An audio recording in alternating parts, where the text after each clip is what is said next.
The question was, if you were an X-Men, which one would you be, which mutant power would you have, and why? Typically, I have a follow-up question. For example, if I picked Nightcrawler, would I have to look like Nightcrawler to have his power, or would I have to look like Mystique if I wanted her power? That's a tough one. I would say Mystique. If I could have her power, and if so I had to look like her, I don't technically always have to look like her. I can look like whoever I want. Mystique. Thank you.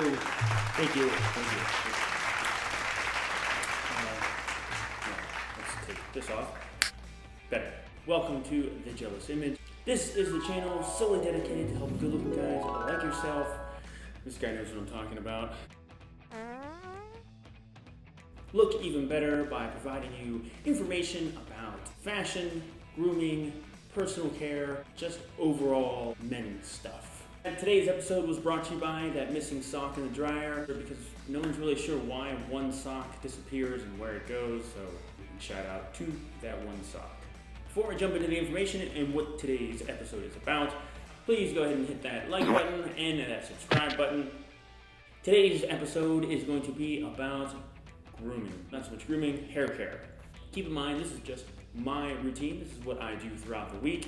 How often I wash my hair, what I'm washing my hair with, and the techniques that I follow. I'll explain that bonnet thing that I had on and what it is for, along with other tools that I use. Before in the past, when I was trying or attempting to grow my hair out, I did a lot of blow drying, straightening, different products. As I'm coming to learn and be more educated, a lot of that stuff is garbage and doesn't really work and is terrible for your hair. Heat, most of all, is probably one of the worst things for your hair, from damaging it and all the chemicals that you are unknowingly putting into your hair.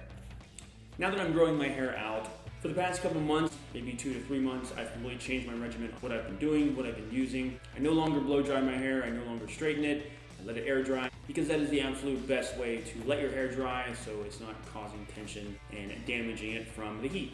I'm being more conscious and more aware of what is in my products as I'm using them. I'll go over some of the shampoos that I'm using and some of the oils.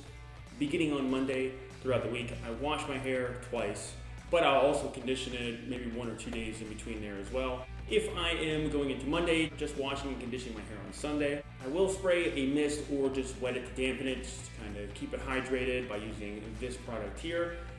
Pattern was introduced by a friend of mine, which you can follow him down below. He has longer hair, luscious lion's mane hair, which is beautiful. So I asked him for tips on what he uses for his. He's gonna have his own regimen compared to what mine is, whatever works best for your hair. Wednesday on wash day, I will wet it, make sure it's completely wet. I do wash it twice to get all the junk out, rinse, and then rewash, getting to the roots and the scalp more thoroughly, rinsing that completely to make sure it's all the way out of there, and then I will condition it. You need a decent amount, at least I use a decent amount, probably about the size of a 50-cent piece or $50, if anyone remembers what those are. They used to make them a long time ago, some point ago.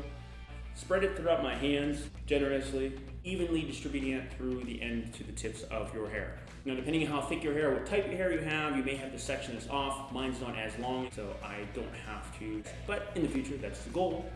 I do this first when I'm in the shower, that way I can let that conditioner sit as I wash the rest of my body and take care of the rest of the stuff that I need to do. Another thing to keep in mind is cold water. Hot water is terrible for your hair. I don't know the exact science on it, but I've heard that from multiple sources, so try and use as cold as water as possible. Once you are done, you're not playing tug of war with your hair. Remember that when it's wet, it is at its weakest point.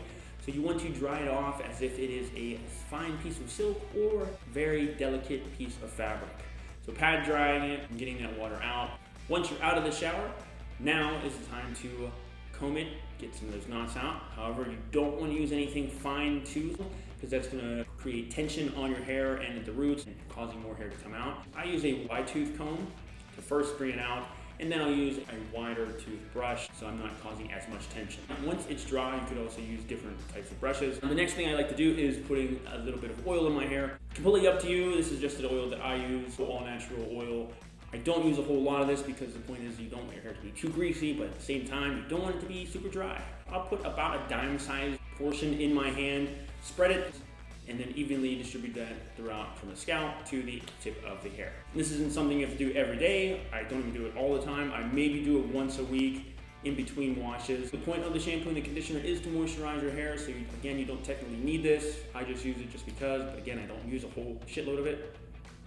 So from the time that you wash it, from the next time that you wash it, now you can use that hydration mist if you choose to, or any hydration mist. Make sure you're checking the ingredients.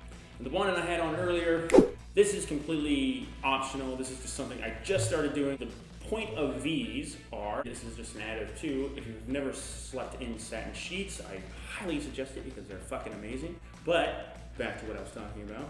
This creates less tension and pull on your hair. As you are turning and tossing throughout the night, that's causing a lot of stress and pulling on your hair, so you tend to lose more hair when you are sleeping. By wearing this and the satin sheets, it promotes a glide, so nothing's catching, it's staying in one place. But that doesn't always have to be the case. You don't have to do that. It's completely optional, like I mentioned. Sometimes be hard to sleep with because it is a little bit of firmness on your forehead, depending on how you wear it. I am trying to do everything I can to try and grow my hair out, so it is all natural. Another thing that I have to add, your hair growth and development, other than genetics and what your family history has, or what your father's mom's dad, uncle, mom's dad's uncle's father's, on your father's side, whatever.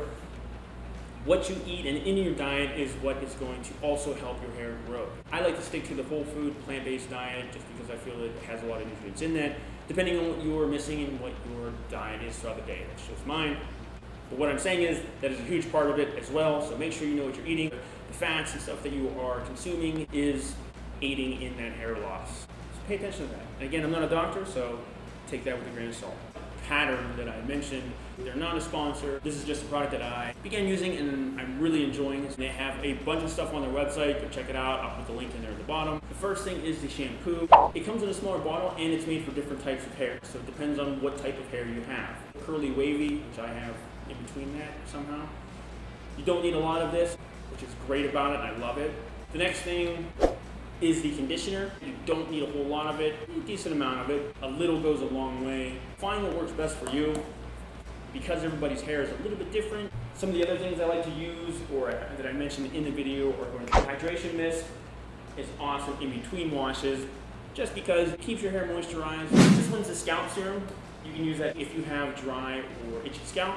And then finally, that's just water, but it's a cool bottle because you don't have to keep pumping and spraying. You can just hold it and it starts a continuous flow of water.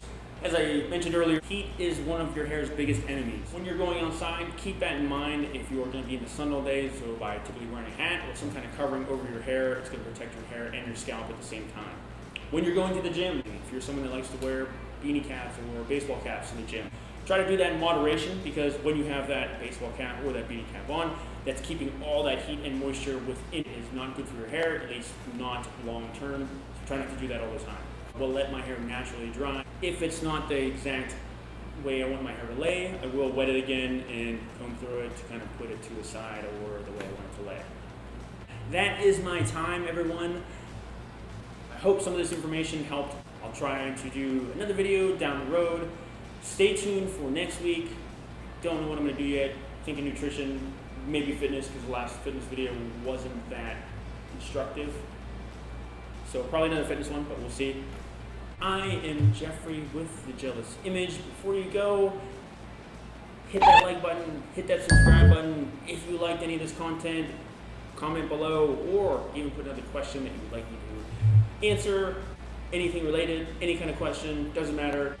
Keep it R-rated, not so much X-rated. Until then, I will see you next week.